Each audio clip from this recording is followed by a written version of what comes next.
Arabic സർവകലാശാല വിവാദമാക്കിയതിനു പിന്നിൽ ധനവകുപ്പാണെന്ന് തുറന്നടിച്ച് മുസ്ലിം league.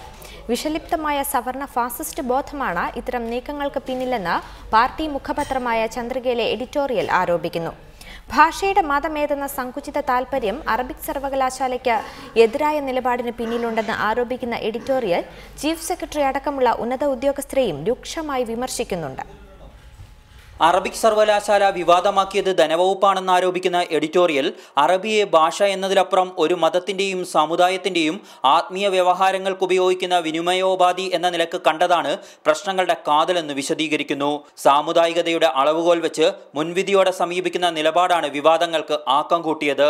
Arabic സർവകലാശാലയെ എതിർക്കുന്നവരുടെ നിലപാടിനെ ഭാഷയുടെ മതമേതെന്ന സങ്കുചിതമായ താൽപര്യം സ്വാധീനിച്ചു. അതിൽ പരം ശുദ്ധ ഭോഷത്വം എന്തുണ്ടെന്ന് സഹതപിക്കാനേ അത്തരക്കാരോട് ുവെന്ന് ചന്ദ്രിക പറയുന്നു. വിഷലിപ്തമായ സവർണ ഫാസിസ്റ്റ് ബോധമാണ് ഇക്കൂട്ടർ വെച്ചുപുലർത്തുന്നത്. അറബി മുസ്ലിങ്ങളുടേതാണെന്ന് പറയുന്നത് സംസ്കൃതം ഹിന്ദുക്കളുടേതാണ്, റബ്ബർ മരം ക്രിസ്ത്യാനികളുടേതാണ് എന്നെല്ലാം കള്ളി വരയ്ക്കുന്നതിന് സമാനമാണ്. അനാരോഗ്യകരമായ ചർച്ചകൾക്ക് വഴിമരുന്നിട്ടത് ചീഫ് സെക്രട്ടറിയും ധനവകുപ്പ് അഡീഷണൽ സെക്രട്ടറിയുമാണെന്ന് വ്യക്തമാക്കുന്ന ചന്ദ്രിക ഒന്നുകൂടി പറഞ്ഞു വെക്കുന്നു. സങ്കുചിതമായ താല്പര്യം ഇല്ലാത്തതിനാലാണ് മുസ്ലിം ലീഗിന് സംസ്കൃതത്തിന് വേണ്ടി സർവകലാശാല ആരംഭിക്കാനാവുന്നതും അറബിക് സർവകലാശാല വേണമെന്ന് പറയാൻ കഴിയുന്നതും. ധനവകുപ്പിന്റെ നിലപാടുകൾക്കെതിരെ ലീഗിനുള്ള കടുത്ത അതൃപ്തിയാണ് പാർട്ടി മുഖപത്രത്തിലൂടെ ആഞ്ഞടിക്കുന്നതിലേക്ക് നയിച്ചത്.